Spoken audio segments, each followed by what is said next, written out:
tal? Muy buen día. Muchas gracias por acompañarnos en este espacio de Mujeres de Cambio, tema que implica el hecho de que se atrevan a denunciar, que se atrevan a salir, que se atrevan a dar el paso para estar bien en la búsqueda de recuperar su estabilidad emocional, psicológica, muchas veces laboral, tantas formas de violencia de las que, repito, ya hemos hablado en emisiones previas.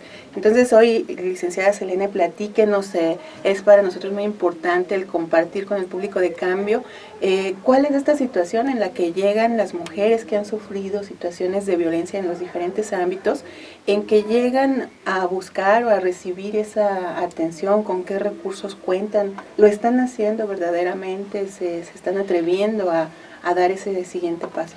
Pues sí, pero yo creo que es un aprendizaje duro el de las mujeres, porque en algunos casos, y no es que uno ande promoviendo las separaciones y los divorcios de los matrimonios, lo hacen tímidamente esperando que haya un arreglo. Y en otros casos las llevan un poco forzadas a ese arreglo, y cuando hay hijos es todavía más complicado. Nosotros hemos visto que sí hay mujeres jóvenes, relativamente jóvenes, que se acercan a denunciar la violencia intrafamiliar, la violencia doméstica, digamos, que se le conoce así, y también en algunos casos se acercan a denunciar delitos sexuales. Pero no es fácil para las mujeres y es muy recurrente que vuelvan al círculo de la violencia. Y cuando hago énfasis en que son mujeres relativamente jóvenes, de 30 y tantos hacia abajo, ellas son las que llegan a recurrir.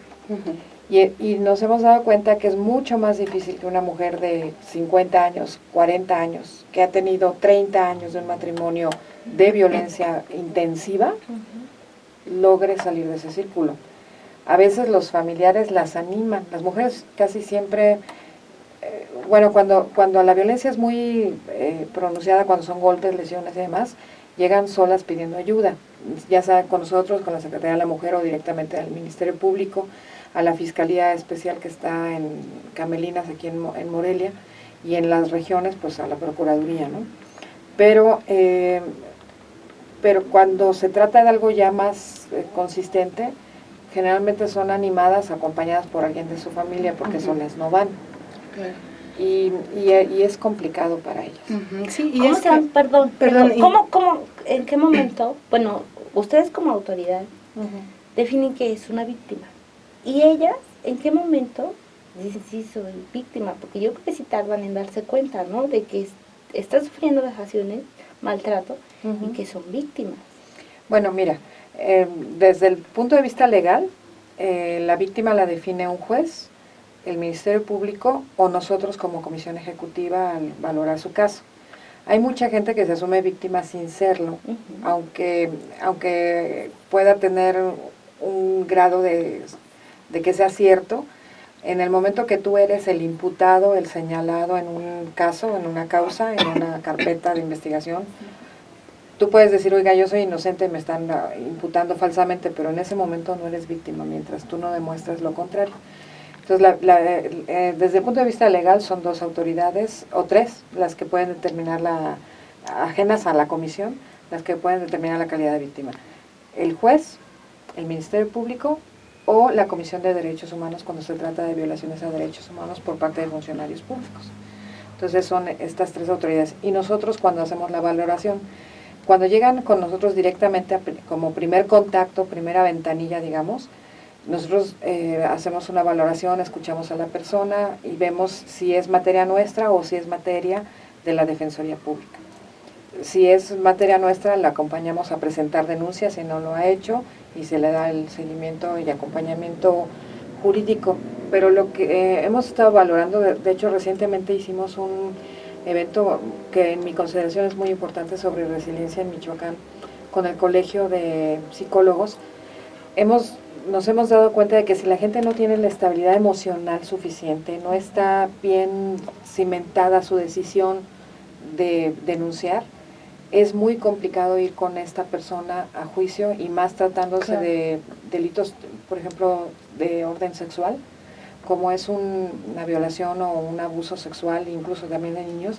Si la gente no está la tenemos que estabilizar primero, darle a sesiones, tratamiento. Ni siquiera la puedes forzar mucho a ir a presentar la denuncia, porque primero tiene que saber que está estable, es como darle contención, apoyarla, y una vez que está en posibilidades de hablar y de narrar el hecho, que es muy violento generalmente, pues entonces sí acompañarla a hacer la denuncia.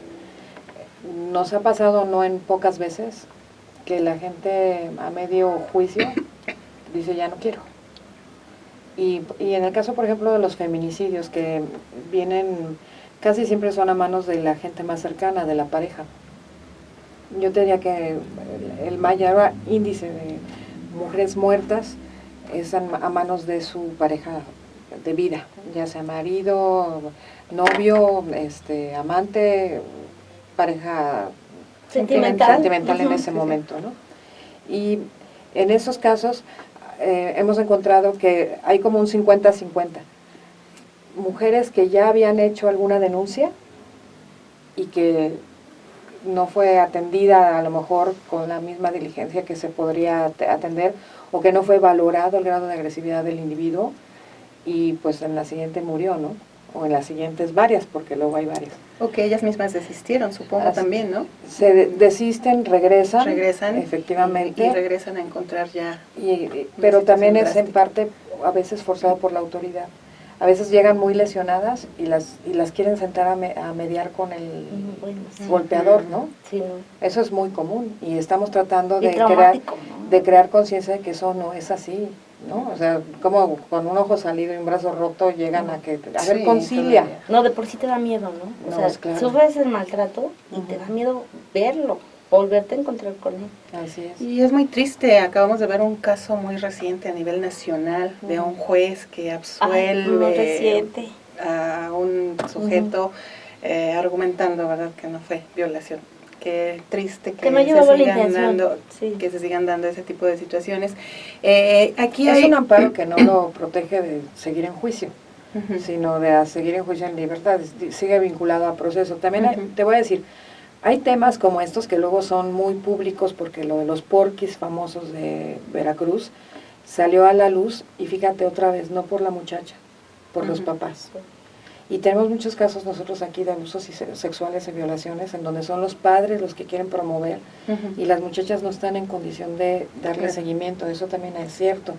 Entonces, el problema es que se ventiló en redes, y entonces también se hace una especie, por un lado, de linchamiento en redes y de enjuiciamiento en redes, que no es lo mismo. Nosotros no podemos saber, yo no conozco bien la sentencia de este juez, no es que lo ande defendiendo, pero también me parece que el Poder Judicial reacciona al golpe mediático y no necesariamente va a cambiar el amparo. Sí, es decir, ahí lo suspenden para revisar, ¿no? Sí. Pero puede ser que el señor haya tenido sus razones, y al final de cuentas, a pesar de que hay muchas normas internacionales, nacionales, constitución, leyes, el juzgador tiene elementos de orden personal que le hacen tomar una decisión. De que si la tocó, pero que si no la tocó con malas intenciones. Yo decía, es que nadie tiene por qué tocarte si tú no quieres. No, pero además fue partícipe de un acto de violación. Sí, además. Ese es el hecho. Ahí el que no la violó, de todas maneras, fue cómplice y participó de una violación masiva, porque además, a ver, la violación, dice el código, y se oye fuerte, pero es la penetración con un miembro o con algo, no necesariamente puede ser con el miembro o pene, pues, del varón, sino que también puede ser con un objeto o lo que sea. En este caso pudo no haber penetración, pero había colusión y hubo protección de todos ellos en un evento, y también pues la vieron desnuda, la vejaron, la sometieron entre todos. O sea, eso no cabe duda, sí, ¿no? Claro. Entonces puede ser que en la valoración de ese juez, bueno, ese juez no es el que está llevando la causa, ese nada más emitió un amparo, pero puede ser que en la valoración del juez, cuando determine la pena para cada uno de los que participaron, pues a lo mejor haya un grado diferente de sentencia para cada quien. ¿hay también mecanismos de apoyo en Bueno, ese sentido? en el caso de la comisión ejecutiva es, porque además la ley nos obliga, tenemos que dar una atención integral, y parte de esta atención integral pasa por la atención psicológica y médica.